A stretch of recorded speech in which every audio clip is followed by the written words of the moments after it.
role nyo sa actual life. So how did you prepare or ano yung naging inspiration nyo para ma-portray nyo yung roles? Ganun ba katindi? Kung may disagreement, DJ Kat, na prepare nyo ba sarili nyo? If something is not agreed by both, teach? Going back to the question ko na-offend pa kayo? No. Not na-offend. Yung difference nung character nila sa actual life. Kasi opposite daw eh.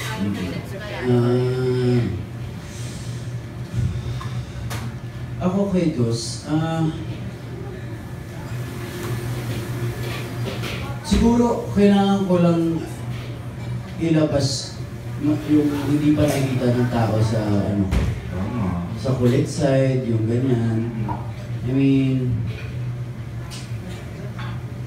bago kasi magsimula, nag-uusap kami ni Direk, siyempre unang tatanong ko, Direk, paano ba si Dos? Ano ba siya? Gaano ba siya kakulit? Kasi yun yung character eh. Diba? Talagang malaki si Dos, talagang masaya siya, masayahin siya. So, paano Direk? Kasi galing pa ako kay Ellie na si Ellie noon.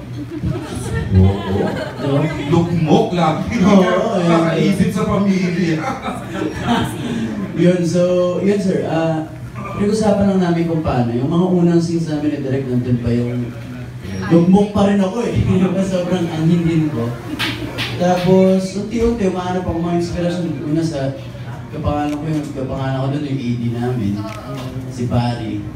Siya talaga si Jose Ibarra Gonzalez eh.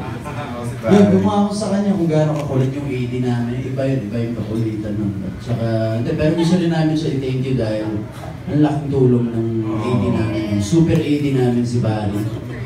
Talagang sa mga panahon na ubus na kami. Yun na lang yung ipapakita sa amin, yung AD namin na yun. And yun sir, nag-prepare lang na ibigay mo lang, trust your director, and ibigay mo kung anong gusto niya. Dahil siya yung nakakaalam, and siya yung nakakakita. Diba? Basta ibigay mo lang. And yun, mapapanood niyo naman sana dito sa pelikulang ito kung paano namin ibinigay. At yun sir, ito po si Catherine. Okay lang, Sikat din, no? Sikat. Kasi lalo sa kanya, masyadong opposite, di ba? Masyadong seryoso sila.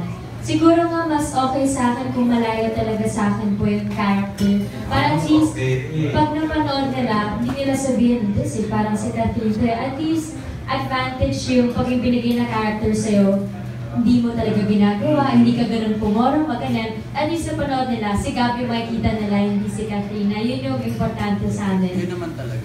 Na pag napanood nyo, wala, yung character yung makikita nyo po. And yun, di rin siya naging madala. May ibang scenes, sabihin ni Direk, yung iyak mo na yan, parang si Mia. Parang, ayun, nga, iba dapat. Paano mo yun iibahin? Tapos yung, kung paano siya, kung paano yung dynamics namin ni Dos, kung paano siya makipagbatuhan kay Dos, kasi sobrang opposite din sila. So mahirap na siguro maglabas ng hindi pa nakikita ng tao. Kaya, yung iba, hopefully yun yung makita nyo nga sa Sabado. Yung ibang hindi pa namin napakita. Side scene? Yep.